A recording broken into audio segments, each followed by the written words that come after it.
है अध्यक्ष माननीय प्रधानमंत्री होते हैं और 9 सदस्य भी होते हैं और एक उपाध्यक्ष भी होते हैं, और जिसमें उपाध्यक्ष का कैबिनेट मंत्री का दर्जा प्राप्त होता है और जो 9 सदस्य अन्य होते हैं उनका राज्य मंत्री के बराबर दर्जा प्राप्त होता है।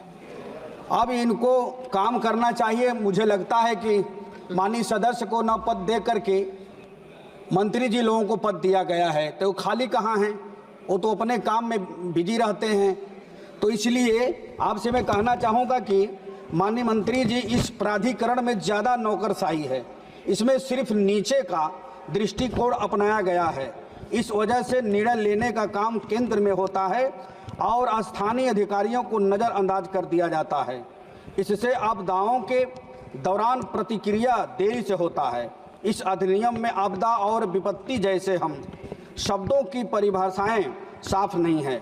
आपदाओं के दौरान ज़रूरत को पूरा करने के लिए आवंटित धन कम प्राप्त होता है। धन नहीं है, धन बढ़ाया जाएगा तब कोई कार्य हो पाएगा। इससे प्रक्रिया और रिकवरी में देरी होती है। आपदा प्रवण क्षेत्र की घोषणा का प्रावधान नहीं है। इस अधिनियम में आपदा प्रवण क्षेत्र की घोषणा के प्रावधान का अभाव है। आपदा प्रबंधन अधिनियम 2005 को साल 2004 के सुनामी के हमले के बाद पारित किया गया था। इसका मकसद आपदाओं के प्रभावी प्रबंधन को सूचित करना था, किंतु आपदा प्रबंधन एक खोखी कल्पना साबित हो रही है। 10 साल केंद्र की सरकार हो चुकी है, लेकिन अभी तक यह कार्य नहीं हो पा रहा है। इसलिए हम कुछ मांगे आपके सामने आपके माध्यम से रखना चाहता हूं कि आपदा संबंधित निम्न मांगों की आपका ध्यान इस सदन के माध्यम से आकर्षित कर रहा हूं। सरकार द्वारा घोषित 50,000 का बीमा को और बढ़ाते हुए बीमा की राशि 20 लाख रुपये की जाए।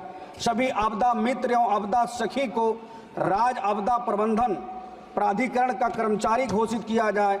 सभी आपदा मित्र एवं आपदा सखी को न्यूनतम वेतन 26,000 रुपये की गारंटी किया जाए। सभी आपदा मित्र एवं आपदा सखी को स्वास्थ्य बीमा, EF, IPF सहित अन्य सुविधा देकर सामाजिक सुरक्षा की गारंटी किया जाए। किसी प्रकार के आपदा की जानकारी एवं सूचना के लिए स्मार्टफोन दिया जाए। सभी आपदा मित्र एवं आपदा सखी का सेवा पंजिका निर्मित किया जाए। अन्य राज्यों की भांति 12 दिवसीय प्रशिक्षण का 400 रुपये दिन से 4,800 रुपये का तत्काल भुगतान किया जाए। अन्य राज्यों की भांति अब तक जितनी दिवसीय ड्यूटी कराई गई है 800 प्रतिदिन के दर से तत्काल भुगतान किया जाए। अभी तक जितने आपदा मित्र और आपदा सखी अपनी जान गंवाई है, उनके आश्रितों को 20 लाख रुपये का मुआवजा प्रदान किया जाए। अभी तक जान गंवाने वाले आपदा मित्र एवं आपदा सखी को शहीद का दर्जा देकर सम्मानित किया जाए। सरकार द्वारा प्रशिक्षित आपदा मित्र एवं आपदा सखी को प्रशिक्षण के उपरांत 15,000 माह बेरोजगारी भत्ता दिया जाए। आपदा जागरूकता, आपदा कार्य अन्य माध्यमों से सरकार संचालित कर रही है, उसे आपदा मित्र एवं आपदा सखी के माध्यम से संचालित किया जाए। सभी आपदा मित्र एवं आपदा सखी के लिए जिला एवं तहसील स्तर पर आपदा मित्र कार्यालय बनाया जाए। किसी प्रकार के आपदा में फंसे व्यक्ति को सुरक्षित निकालने के लिए तहसील स्तर पर आवश्यक सामग्री उपलब्ध कराई जाए एवं समय समय पर प्रशिक्षित किया जाए। अभी तक 5 लाख के बीमा स्लिप को जो आपदा मित्र व आपदा सखी पाने से वंचित रह गई है, कृपया उन आपदा मित्र व आपदा सखी को 5 लाख की बीमा स्लिप तत्काल दिया जाए।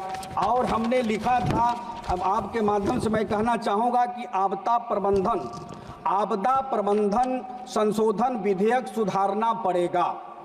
आपदा प्रबंधन संशोधन विधेयक सुधारना पड़ेगा, जो हमने बोला सदन में लागू करवाना पड़ेगा। जरा भी प्रधानमंत्री जी, गृह मंत्री जी सुन लेंगे तो लोगों को विश्वास दिलाना पड़ेगा, लोगों को विश्वास दिलाना पड़ेगा। थोड़ा और